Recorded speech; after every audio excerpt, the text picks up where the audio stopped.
Olá, galerinha dos terceiros anos do ensino médio. Hoje nós vamos abordar mais um assunto interessantíssimo que também vai se dar no contexto da Guerra Fria, que é o conflito árabe-israelense. Em virtude da complexidade do tema e do tamanho do tema, nós dividimos esse conteúdo em 3 vídeos. No primeiro vídeo, que é este, nós vamos tratar sobre a questão do sionismo e da influência inglesa na região.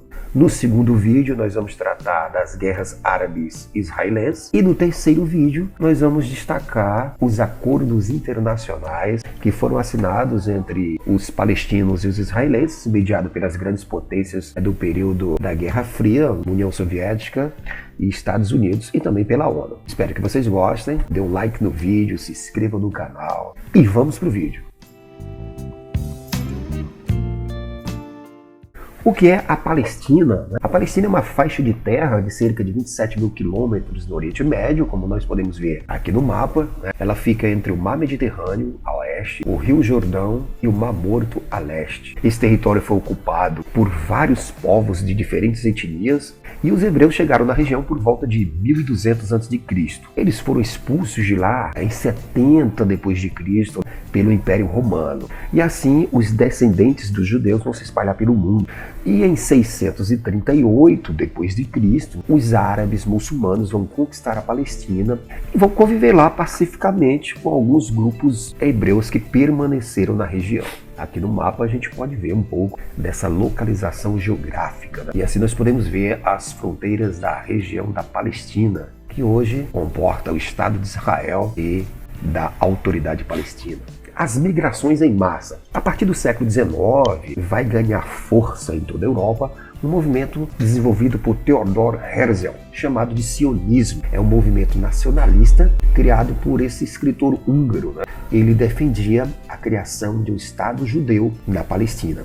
Os seguidores desse movimento, eles vão alegar que a Palestina era, de acordo com a religião judaica, a terra prometida por Deus ao povo hebreu. Nós vamos ter aqui uma justificativa para a criação do Estado palestino de caráter teológico. Na época, a Palestina pertencia ao Império Turco-Otomano, que era de maioria muçulmana. Aqui no mapa nós podemos ver a extensão do Império Turco-Otomano, no qual a Palestina estava inclusa. O estímulo ao sionismo. Estimulados pelo sionismo, poderosas famílias judaicas vão passar a doar dinheiro a judeus de todas as partes da região que queiram se direcionar para a Palestina. E no final do século XIX, cerca de 12 mil judeus, oriundos de todas as partes da Europa Oriental, já tinham se fixado na Palestina comprando terra de latifundiários árabes. Aqui nessa ilustração nós podemos ver um pouco dos reflexos do movimento sionista. Os kibbutz. Sob a influência do socialismo, esses primeiros imigrantes sionistas judeus que vão chegar à Palestina, eles vão criar fazendas coletivas, que eles vão denominar de kibbutz. E assim eles vão compartilhar as mesmas moradias, refeições, escolas e etc. É importante ressaltar que até hoje subsistem em Israel os kibbutz. Por volta de 1914, 60 mil judeus conviviam pacificamente com os árabes na região. Como vai se dar o início dos conflitos entre os árabes e os israelenses na região da Palestina? Bem, esses conflitos eles vão iniciar no final da Primeira Guerra Mundial, quando os ingleses pedirão aos chefes árabes que expulsem de suas terras os turcos otomanos da região. Em troca, eles prometeram aos árabes que se eles expulsassem os turcos otomanos de suas terras, eles formariam na região um grande reino árabe, que se estenderia da Península Arábica à parte da Síria. Em 1916, os árabes, ansiosos pela formação desse grande reino árabe, vão lançar uma ofensiva vitoriosa contra os turcos otomanos. Porém, os árabes não desconfiavam de que ingleses e franceses, na verdade, tinham um outro plano para a região. E assim eles fizeram um acordo secreto, onde combinaram, franceses e ingleses, de assim que os árabes expulsarem os turco-otomanos da Palestina, nós vamos dividir a região entre nós. Mas, ao mesmo tempo, a Inglaterra buscava apoio junto à comunidade judaica internacional para um plano e assim assinaram a Declaração de Balfour, que anunciava a criação de um Estado judaico na Palestina. o domínio inglês na região da Palestina. Com o final da Primeira Guerra, em 1918, ingleses e franceses passaram a administrar, em nome da Sociedade de Nações, os territórios árabes na região do Oriente Médio, E a promessa, portanto, não foi cumprida. E assim, a Palestina ficou sob domínio britânico, recebendo levas ainda maiores de judeus vindo de todas as partes. O fluxo migratório judaico na Palestina. Bem, em 1931, havia cerca de 170 mil judeus, mas com a ascensão de Hitler ao poder da Alemanha, inicia uma perseguição implacável, aos judeus. A partir de 1933, vai aumentar assim o fluxo de imigrantes judeus de todas as partes da Europa se direcionando à Palestina. Os árabes, quando começam a perceber que os judeus começam a se multiplicar em suas terras, a comprar suas terras, eles vão passar a hostilizar tanto as colônias judaicas como as cidades judaicas em seu território. E a Inglaterra, diante de todo esse emaranhado de conflitos, vai tentar controlar a imigração judaica.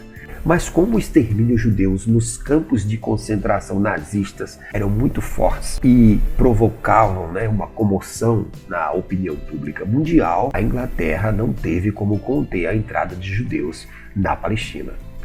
As organizações armadas sionistas, como os árabes passaram a hostilizar as fazendas judaicas, as cidades judaicas, as aldeias judaicas em seu território, assim os judeus vão criar a Haganah, que em 1938 vai criar uma organização para a imigração legal, que vai introduzir judeus na Palestina sem pedir autorização britânica, e o Irgun, que vai promover ações terroristas contra árabes e ingleses na região, que tentava controlar a entrada de judeus na Palestina. A divisão da Palestina. Em 1947, o governo da Inglaterra anuncia sua iminente retirada da Palestina.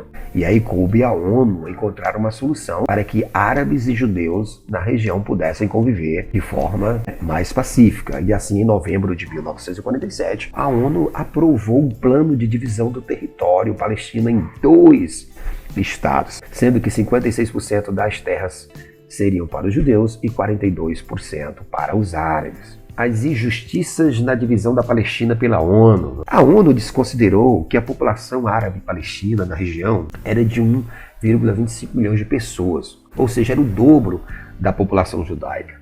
Até no território destinado aos judeus, os árabes eram quase metade da população. A tensão vai se tornar muito grande, porque 400 mil árabes passaram a viver em terras destinadas aos judeus.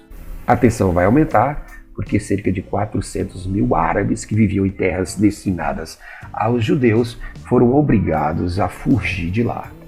A Jerusalém Internacional. Jerusalém, encravada na área destinada aos palestinos, foi decidido que seria território internacional, por ser uma cidade considerada sagrada pelos seguidores das 3 maiores religiões monoteístas do mundo, o islamismo, o judaísmo e o cristianismo. As lideranças, Ben Gurion e Golda Meir, concordavam com a proposta, mas os árabes não, é claro. Os árabes tinham uma população maior e ficaram com um território menor. E assim argumentavam os árabes que os judeus não só haviam invadido a Palestina, como tinham ficado com a maior parte das terras na partilha organizada pela ONU. Daí, nós já podemos perceber o gatilho de todo esse conflito árabe-israelense, que até hoje nós podemos acompanhar pelos telejornais. Assim, em 1948, Ben Gurion anunciou a formação do Estado de Israel, e tornou-se assim o primeiro-ministro. Bem, nesse primeiro vídeo nós abordamos a formação do Estado de Israel na região palestina, como que ela se deu, quais os problemas causados pela chegada dos judeus através do movimento sionista e como a ONU fez a divisão do território palestino entre árabes e judeus. Esse primeiro vídeo, ele nos ajudará a compreender as causas que vão nos levar às guerras árabes israelenses que nós vamos tratar no vídeo número 2. Um abraço a todos vocês, façam a leitura dos slides, resolvam as atividades no Google Formulário ou em PDF se for o caso nas plataformas do Seduc, do Google Class e do WhatsApp, dentro dos prazos apontados para que a gente possa otimizar o nosso aprendizado. Um abraço em todos vocês, evitem aglomerações e até a próxima aula.